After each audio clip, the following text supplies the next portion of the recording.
자, 그리고 이제 두 번째 협의 양도인 택지는 또 달라요. 이거 아까 얘기하는 이주자 택지랑. 예. 이 협의 양도인 택지, 단독주택 용지. 이건 단독주택이야. 그러니까 전표 겸용이 아니란 얘기예요. 예. 당의 사업지구 내에 소유한 토지 및 기타 물건이나 권리 전부를 토지 권리 플러스 지작물 권리 등 협의에 의하여 공사에 양도한 경우에 공급한다. 자, 중요한 키포인트는 뭐야? 협의를 잘해가지고 양도해준 경우. 요거예요. 누가 누구였어요? 계속. 주택만 지을 수 있는 주거 전용 택지를 말하며 감정평가 금액선에서 공급돼 이주자 택지보다 분양가가 비싼 게 특징이고. 자, 감정평가 금액으로 와요. 그러니까 어때요? 아까 조성호가 80보다 훨씬 비싸겠죠? 건폐율 60%, 용적률 150%로 적용합니다. 잔금을 완납하고 소유권 이전 등기를 완료할 때까지 전매가 안 됩니다. 예. 1. 이주자 택지와의 차이점. 이주자 택지와 협의 양도인 택지의 차이점은 이주자 택지는 소유와 거주 두 가지 요건이고 협의 양도인 택지는 소유 하나라고 생각하시면 됩니다. 자, 이게 키포인트예요. 그리고 계속. 따라서 이주자 택지의 보상이 더 큰 게 당연한 것입니다.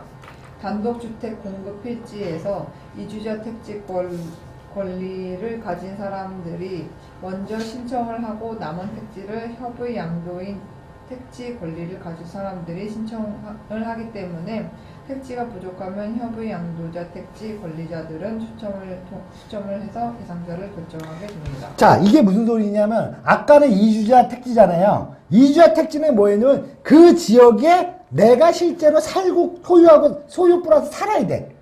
내가 건물을. 그러니까 쉽게 말해서 내가 거기서 살았던 사람이야. 그러니까 원주민 얘기가 나온 거고. 근데 그 사람의 수용을 하다 보니까 뭐야? 토지뿐만 아니라 건물까지도 같이 수용해버린 거 아니야? 그러니까 이 사람은 내가 살 데도 없는 거 아니냐? 나 집까지 토지하고 집을 수용을 해버렸으니까. 그러니까 조성호에게 80% 해준 거고. 이 협의 양도인 택지는 뭐냐면 그냥 소유만 한 사람들이야. 그러니까 토지만 소유했어도 상관없어. 건물이 아니어도 돼. 그러니까 토지만 대부분 이제 토지만 소유하는 경우가 대부분인데, 그러니까 예를 들어 내가 거기 500평짜리 땅을 갖고 있단 말이야. 근데 그걸 수용을 할 거 아닙니까? 어차피. 근데 토지인데 이제 조건이 붙지 뭐라고 그랬어? 협의에 의해서 양도를 해줘야 돼. 그러니까 쉽게 말해서 이걸 왜 그러느냐? 쉽게 말해서 데모하지 말고, 그러니까 우리랑 빨리 협의 잘해가지고 빨리빨리 수용 절차를 밟을 때 빨리 넘겨줘 이 얘기야. 왜 그러면 여러분도 아시겠지만 뭐 수용한다 그러면 또 많이 또 피켓 들잖아요. 많이 피켓 들면 어때요? 이게 시간이 많이 걸리잖아. 뭐 수용하고 수용 재결, 뭐 재재결하면 이게 뭐 1년, 2년, 3년 가거든. 그러면 일을 못 한단 말이야. 진행이 안 된단 말이야. 그러니까는 쉽게 말해서 뭐예요? 그런 거 없이 빨리빨리 우리랑 협의해가지고 빨리 넘겨달라. 그러면 너희들한테 이런 혜택을 줄게 하는 그거예요. 그래서 이주자 택지는 내가 실제로 거기서 원주민으로서 살고 있는 사람, 그러니까 내가 주택을 갖고서 살고 있는 사람한테는 이주자 택지를 주는 것이고, 그냥 토지만 소유하고 거기 사는 사람은 아니고, 토지만 소유했다. 그럼 이 사람들한테 뭐냐면 협의 양도. 그러니까 그 말 그대로지. 협의해서 양도를 해준 거야, 나한테. 그러니까 쉽게 말해서 나한테 협조를 잘해줬으니까 내가 고마워서 이거 줄게, 이거야. 그러니까 어때? 주택만 지을 수 있고, 점포는 못해. 주택 전용이야. 전용이고, 그 다음에 감정평가선으로 준다고. 이 사람들 되게 불리하네요. 아니, 그 이주자 택지에 비하면 불리한 거죠. 근데 사실 감정평가만 해도 사실 피가 안 붙기 때문에, 피가 안 붙은 상태에서 이것도 사실 괜찮아. 쟤네들 80만 원이면 얘는 130만 원. 아니지. 이주자 전용 택지가 80이다. 그럼 이쪽 같은 경우 한 300 정도 되겠지. 예. 왜냐면 조성원가가 100이다. 근데 조성원가가 100만 원 원가가 들었다. 그러면 LH에서 그걸 분양하는데 평당 150에 분양합니까? 아니죠. 최소 못해도 300, 400은 분양할 거 아니에요. 근데 80만 원은 이주자 택지로 가는 거고, 근데 이제 여기도 감정평가를 때문에 300에 분양을 했어. 근데 그래도 플러스가 나지. 왜? 그럼 피가 붙었으니까. 프리미엄 붙잖아, 또. 그래서 그거를 감안하고 하는 거예요. 예. 그래서 좀 차이가 있어요, 분명히. 예. 그리고 건폐율 60에 용적률 150이다. 그럼 일반 전용이에요. 일종 일반. 아니면 일종 전용. 뭐 이렇게 되는 거예요. 그리고 요 뒤에 보면 여기 나오죠? 그림 나오죠? 마찬가지로 한 80평 정도. 그런데 여기 보면 건폐율이 60이니까 뭐 80에 60%니까 68에 48평이네. 바닥 면적이. 그걸 뭐 3층 올리면은 얼추 6 38. 용적률이 조금 오버가 되네. 그대로 올리면 그죠? 그러면 건폐율이 60이니까는 3층은 조금 이제 좀 이제 깎여야 되겠네. 그래서 보면은 이제 통상적으로 보면은 이제 뭐 3가구 정도 들어서고 저기 3층을 뭐 주인이 사는 걸로 이런 식으로. 그러니까 아까 이주자 택지에 비하면은 조금 많이 떨어지죠. 좀 많이 떨어지고 아무래도 그럴 수가 있죠. 그때 그림 괜찮죠? 요거는 사진이 있나 모르겠네. 요 사진인 것 같아? 맞죠? 여기 1, 2, 3층 있죠? 주택이잖아. 이거 4층 아닙니까? 요거 다락이지? 요거 다락이야. 이런 식으로 올린다고. 그렇죠? 그래서 이렇게 올라가는 겁니다. 어때요? 요거, 어때요? 요것만 봐도 뭐 괜찮지요? 요거 절대 뭐 나쁘지 않죠? 1가구 1주택으로. 마찬가지 이거 다가오니까 똑같아요. 2주택 택지나 협의 양도인 택지나 다 1가구 1주택이에요. 근린 주택이냐 다가구 주택이냐의 차이점인 거고. 자, 토지 소유자 해당. 2번 토지 소유자가 해당. 이 토지 소유주가 해당. 협의자 양도인 택지의 대상자를 보시면 공공개발로 인하여 수용되어야 하는 토지 소유주입니다. 이주자 택지의 경우 원주민이면서 가옥을 소유하고 있어야 하는 부분과 차이가 발생되는 것이죠. 저 아까 얘기했던 그거죠. 해당 지역의 토지 소유주에게 주는 보상 차원의 필지라고 보시면 됩니다. 토지를 소유했다고 하여 모두 주는 것은 아닙니다. 협의 양도인 택지 공급 기준은 협의 양도한 토지 면적이 1000제곱미터, 약 3000평 이상 소유한 300평. 300평 이상 소유한 토지 소유자에게 공급을 합니다. 또한 땅이 여러 개 있다고 하여 주는 것은 아니고 1세대 1필지의 공급 기준이 있죠. 협의 양도인 택지는 주거 전용으로 집을 지을 수 있습니다. 앞서 개요를 말씀드린 것처럼 딱 3가구만 건축이 가능하며 필지는 대략 80평입니다.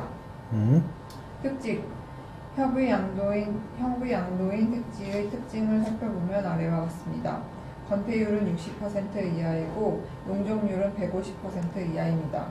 대상 토지가 80평인 경우 건물의 바닥 면적은 80평 곱하기 60%는 48평까지 건축을 할 수 있습니다. 용적률을 감안하면 3층까지 건축을 할 수 있게 되는 것입니다.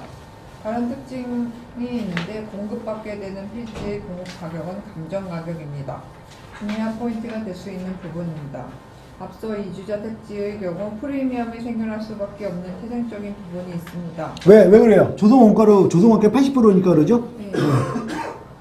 기본적으로 조성원가의 80% 수준으로 공급이 되는 것에 반하여 협의 양도인 택지의 경우 감정 가격으로 공급이 됩니다. 그래서 투자자나 소유자 입장에서는 분명한 차이점이 나타나게 됩니다. 이거요? 생활대책 용지, 근린생활시설. 대규모의 택지 개발이 이루어지게 되면 필연적으로 기존에 살고 있던 사람들에 대한 보상이 이루어집니다. 그리고 해당 지구에서 생계를 꾸려가던 분들입니다.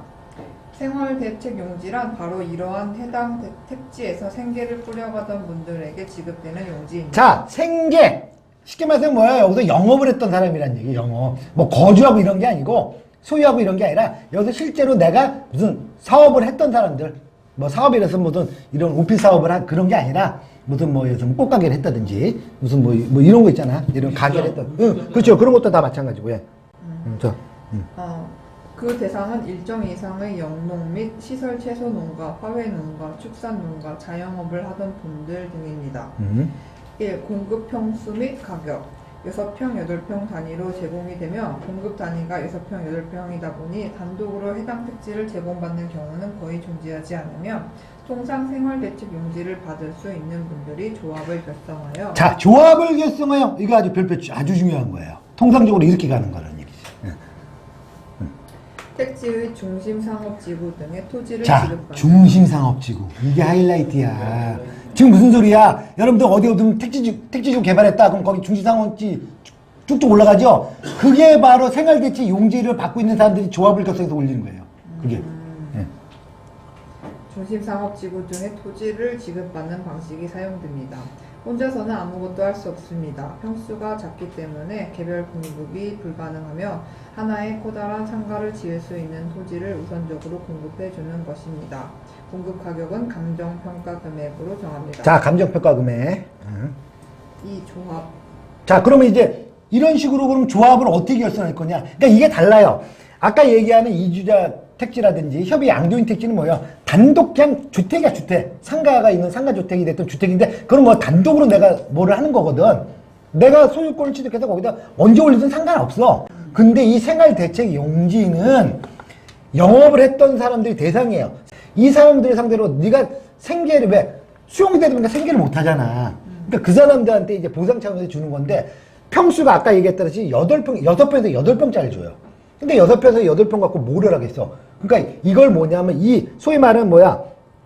생활대책 용지 이 딱지라고 표현하는데 이 딱지 한 50명이 모여가지고 그럼 50명이 모인다 그러면 예를 들어서 8평이 50 모이면 몇 평? 한 400평 되잖아. 그럼 400평짜리 토지에다가 그것도 중심상업지에다 그래서 건물로 올라가는 거예요, 이게. 이게 바로 뭐다? 조합사업식으로 한다. 오케이? 여러분들 재건축을 할 때도 마찬가지죠. 아파트 재건축하는 거 여러분들 다 알죠? 그런데 아파트 단지 내 상가들 있잖아요. 그 사람들은 어떻게 해요? 그 사람들은 그 사람끼리 따로 하는 거예요. 아파트가 별개로 움직이는 거예요. 아시죠? 이거 똑같은 거예요, 개념이. 예. 오케이. 예. 조합.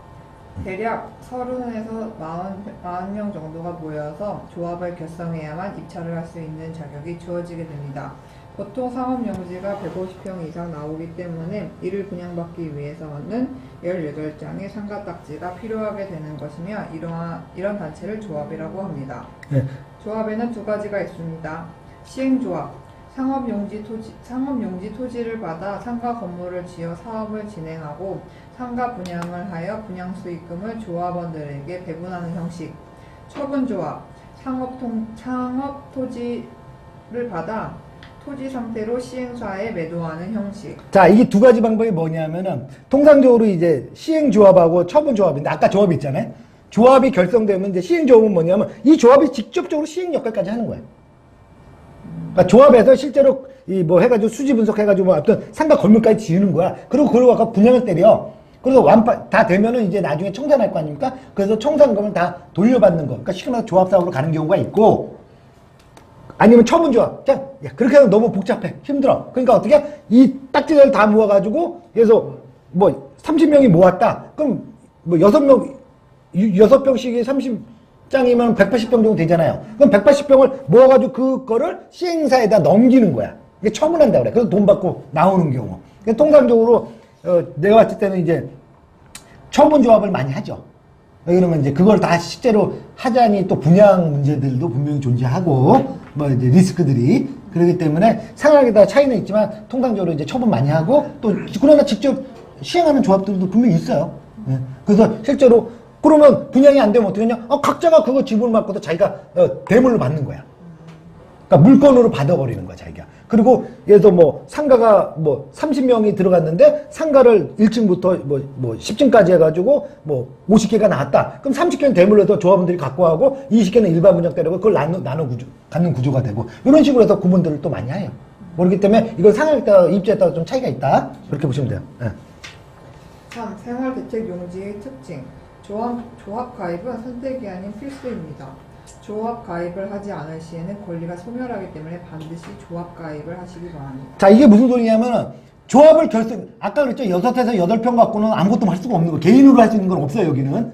그러니까 어떻게 해? 자기네들끼리 조합을 결성해서 그 중심상업지역의 필지를 받아야 돼요. 그러니까 받은 사람들끼리 서로 모이지. 모여가지고 하는데 이 중에서 나는 못해 그러면 이 사람은 나중에 이제 아무것도 안 되는 거야. 받을 수 있는 게 아무것도 없어. 조합가입은 시에다 해야 되나? 네? 시에다. 통상적으로 그 조합원들끼리 서로 이거 모아가지고 뜻을 모아가지고 이거를 이제 그래서 구청이라든지 이런 데다가 통보를 하는 거, 신고를 하죠. 그래서 우리는 이렇게 해가지고 결성을 해서 합니다. 이런 식으로 해서 형식적인 요건을 받죠. 예. 4. 생활대책용지의 진행 과정. 먼저 대상자들이 6에서 8평 정도의 토지 지분을 배정받습니다. 생활대책용지 대상자들이 모여 조합을 결성합니다. 상가조합. 상업지구의 사업을 시행, 상가 또는 오피스텔 등 조합원 자격으로 분양을 받거나 또는 사업 수익에 대한 배분을 받습니다. 자, 조합원 자격으로 분양을 받는다. 쉽게 말해서 뭐예요? 조합원이 되는 거 보니까 어때요? 대물이 되는 거죠? 금액이 아닌 뭐예요? 내가 그냥 오피스 아닌 상가로 내가 받을게. 그리고 또 일반 분양분이 남는다? 그러면 수익을 또 쉐어할 수 있는 구조하고, 통상적으로 일반 분양분을 때려줘가지고 그걸로 이제 건축비를 쓰는 경우도 많고. 지분 투자다. 그러니까 예, 마찬가지야. 예, 똑같아요. 그러니까 조합원, 어떻게 보면 지분 투자가 되는 거야. 근데 단독으로는 안 되니까 모아서 하나의 결성한다. 이렇게 생각하시면 돼요. 계속. 생활대책용지는 보상으로 받는 상업지구의 대지 지분을 혼자서 사업은 어렵다 보니 조합을 결성하여 더 큰 이익을 도모하는 과정이라고 볼 수 있습니다. 인기 있는 지역의 상가처럼 초기에 프리미엄을 받고 빠지기도 하고 최종까지 가서 더 큰 이익을 추구할 수도 있는데 중간에 프리미엄을 받고 자격을 양도하는 경우도 있지만 조합원 가격의 분양을 받기 위해서 조합원이 되기도 합니다. 5. 투자 포인트. 가장 중요한 부분은 바로 사업 부지의 상업시설 비율이라고 자, 이거 아주 중요한 얘기입니다. 상업 비율. 예. 자, 요건 다 얘기하고서 설명해 드릴게요. 상업 부지가 많이 공급되는 지역이라면 그 가치가 미약할 것이고 오케이, 밑줄. 교통의 중심에 상업지구가 적게 공급이 되는 지역의 생활대책용지라면 일반 분양 면적이 아닌 대지 8평이라는 부분은 적지 않은 보상이라고 봐야 할 이게 무슨 소리냐면은 그 신도시나 택지지구를 이제 개발을 하게 되면은 거기서 이제 개발 주체가 이제 그 상업 비율을 정해요.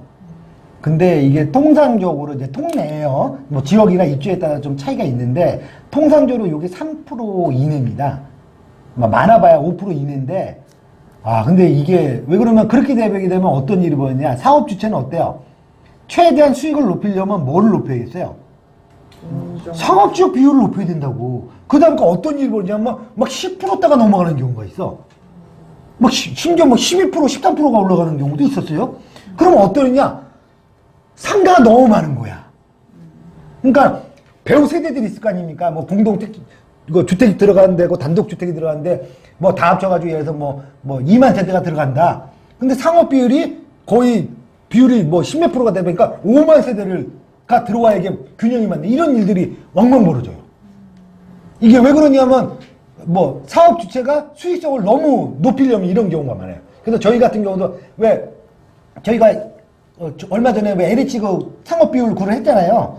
근데 실제로 모 지역에서 상가 비율이 12%가 나왔어요. 똑같이 나왔는데. 그래서 그걸 분석해 보니까 나중에 이게 상가가 과잉이 돼 버리더라고. 쉽게 말해서 상가가 그럼 어떤 일이 벌어지냐? 상가 1, 2층은 어떻게든 돼요. 분양이 돼요. 3층부터 위에는 이제 분양이 안 되는 거예요. 너무 많으니까. 그래서 공급 과잉이 되는 거. 쉽게 말해서 상가 공급 과잉이 바로 여기서 벌어져요. 그래서 저희가 적정하게 볼 때 가장 좋다 그러면 3% 이내짜리를 들어가요. 3% 이내면 여기서 여기서 면적을 따져가지고 여기서 2만 세대가 배우 세대다. 그럼 상가 비율이 그걸 비중으로 했을 때 한 3% 이내다. 그럼 그런 거는 왜 그러면 독점 상가가 될 수 있기 때문에. 그러잖아요? 그래서 들어가는데 이게 10% 넘어간다 그러면 이거는 나중에 상가가 공급 과잉돼서 쉽게 말해가지고 손해보는 케이스들이 비일비재로 벌어질 수 있다. 그래서 상가 비율이나 이런 것들은 우리가 다 따져요. 근데 제가 최근에도 저기 모 택지지구를 갔더니만 10몇 프로가 나온 적이 있더라고. 근데 상업지 비율이 공고를 해서 떴어. 그래서 그걸 분석해봤더만 10몇 프로다? 이거는 쳐다볼 필요도 없는 거야. 왜? 들어가도 중심상업지 우리가 분양을 받았다 한들 잘못하면 나중에 공실 위험이 클 수가 있다. 분양 리스크. 이런 걸 있기 때문에 결국 안 했던 케이스들이 있어요. 근데 여러분들 특히 이거를 할 때는 이 상업지 비율을 잘 보셔야 돼요. 사실 주택하고는 또 개념이 다른 얘기거든, 이건. 자, 여기에 보면 이제 밑에 이제 그림을 나와있죠? 그럼 6평은 뭐고 8평은 뭐냐? 자, 8평은 영업 보상을 받거나 1000제곱미터 이상 경작을 하여 농업 손실 보상을 받는 자격농. 6평은 어쩌고저쩌고, 임차농, 이거 못 받아요, 근데. 택지 개발 지구내 단독주택 용지 1. 파이 대책으로 잔금을 내기 전까지 또는 공급 계약일로부터 2년이 지나기 전까지 공급 가격 이하로 전매할 수 없습니다. 전매할 수 없다. 다운 계약서로 인한 전매 차익을 차단하려는 것입니다. 지금까지 택지개발지구 내 단독주택 용지는 소유권 이전 등기 전까지 전매가 금지됐으나 자금난 등으로 불가피한 경우엔 공급 가격 이하로 전매가 자, 허용됐습니다. 불가피한 경우 이거 시행령에서 이제 제정해 되는 거예요. 예. 다만 이사, 해외 이주, 채무 불이행 등의 경우엔 전매를 허용하는 특례 규정이 적용됩니다. 예. 2. 현행 추천 방식으로 공급하던 점포 겸용 단독주택 용지는 경쟁 입찰 방식으로 바뀝니다. 시장 수요를 반영한 낙찰 가격을 통해 전매 차익에 대한 기대 심리를 낮추기 위한 목적입니다. 예. 그러니까 추천 방식이었으니까는 추천 방식이란 건 뭐 제비뽑기라는 얘기잖아요. 근데 이제 경쟁 입찰로, 왜냐면 경쟁 입찰 방식으로 해야 낙찰가 높아질 거 아니에요. 그러니까 일부러 자꾸 이렇게 분위기를 만들어가지고 그래야지 수익이 많이 나오잖아. 그러니까 이런 식으로 자꾸 유도를 하는 거예요. 근데 이거는 상황에 따라 달라요. 경기가 좋을 때는 이런 식으로 하고 나중에 경기가 훅 떨어졌다고 하면 사실 유찰도 많이 되거든. 2012년도, 13년도, 11년도 이때는요 유찰 엄청나게 됐어요. 심지어 이주자 택지들도 유찰이 됐어요. 그래서 그때는 뭐 한번 유찰시키고 들어가서 거절하기보다는 그냥 주워 오는 경우도 됐어. 왜 그랬을까요? 그때는? 경기가 너무 안 좋잖아. 너무 안 좋아버리니까는 이런 것도 다 유찰이 되는 거예요. 우리 상업용지 그때 봤잖아요. 그런 것들도 유찰시켜요. 그리고 한 번, 두 번 유찰하고 들어가. 그래서 가격 10% 20% 빠지고 들어가고 이런 경우도 있어요. 아니 그건 상황에 따라 달라져요. 리먼 브라더스 때고 2011년도 12년도 이럴 때. 돈 모아서 때려 기다리는. 그러니까 여러분들은 딱 뭐예요? 그때 왜 우리 저번 시간에 배웠죠? 뭐죠? 그렇죠. 타이밍인데 뭐예요? 기다릴 줄 아는 것도 실력이다. 이게 바로 여기서 나오는 거예요. 공부하면서 자금만 그렇죠. 모아놓고 한 방에 그렇죠. 그러니까 제가 말씀드리잖아요. 지금 사모펀드, 해외 사모펀드, 헤지펀드들이 이제 속속 들어오고 있거든요. 그 얘기는 뭐예요? 그 사람들이 들어온다는 얘기는 앞으로 이제 부동산 시장이 꺾일 거라는 얘기예요. 왜? 그 사람들은 절대 높은 가격으로 쓰질 않아요. 생태적으로. 무조건 낮은 가격으로 NPL, 경매 이런 식으로 해서 싸게 낙찰받아야지 그래야지 수익을 답보되기 때문에 그 사람들이 몰려온다는 얘기는 뭐예요? 이제 앞으로 그럴 가능성이 높아졌다는 얘기예요. 그게 전 세계 시장으로. 특히 한국이. 그럼 그때 기다리는 거야. 그래서 낮은 가격에 사가지고, 가격 비쌀 때 파는 거. 이런 것들. 그냥 타이밍만 봐도 그렇게 수익이 나고, 거기다 가공까지 해서 판다면 더, 부가가치는 더 높아지지 않겠습니까? 그러니까 그런 거. 그래서 결국은 뭐예요? 여러분들은 왜, 제가 그때 얘기했었죠? 장고 끝에 악수 두고, 악수 끝에 조급증에 걸린다. 그래서 기다릴 줄 아는 것도 실력이다. 여러분들은 뭐예요? 고민할 필요가 없어요. 고민할 시간에 분석을 해야 돼. 정확하게. 그래서 분석을 통해서 과감하게 내가 준비 상태에서 들어가줘야 된단 말이야. 그리고 나서는 어떻게 해요? 기다릴 줄 아는 것도 전체적으로 하나의 실력이 될 수 있다. 이거를 말씀드리고 싶은 거예요. 여기도 마찬가지예요. LH 지금 사실 많이 비싸거든요. 사실 지금 되게 비싸요. 원체 분양가들이 비싸고 그러면 근데 굳이 지금 받을 필요 없고 한번 거꾸로 졌을 때 한번 유찰시키고 그러니까 그럴 수 있는 상황에서 들어가 주는 게 좋다는 거지. 그래서 그런 것들을 다 감안해서 할 줄 알면은 결국은 뭐예요? 투자는 타이밍 싸움이니까. 그래서 어쨌든 여기 오늘 토지 보상에 대해서 전체적인 거를 배웠어요.